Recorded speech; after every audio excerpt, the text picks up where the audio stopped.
నేను ఒక్క పూట తిండికే లేని పేద కుటుంబంలో పుట్టాను.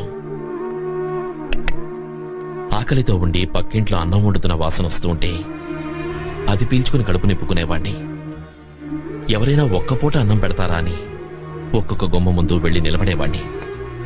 ఎవరూ అన్నం పెట్టలేదు. పెళ్లి బంతులోనైనా అన్నం పెడతారని వెళ్లి కూర్చునేవాణ్ణి. కానీ అక్కడ కూడా అన్నం పెట్టలేదు.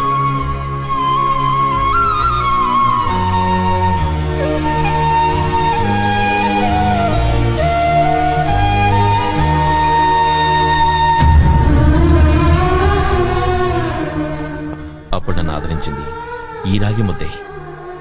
ఆ రోజే తెలుసుకున్నాను నాలాంటి పేదవాడికి ఇదే శాశ్వతమని.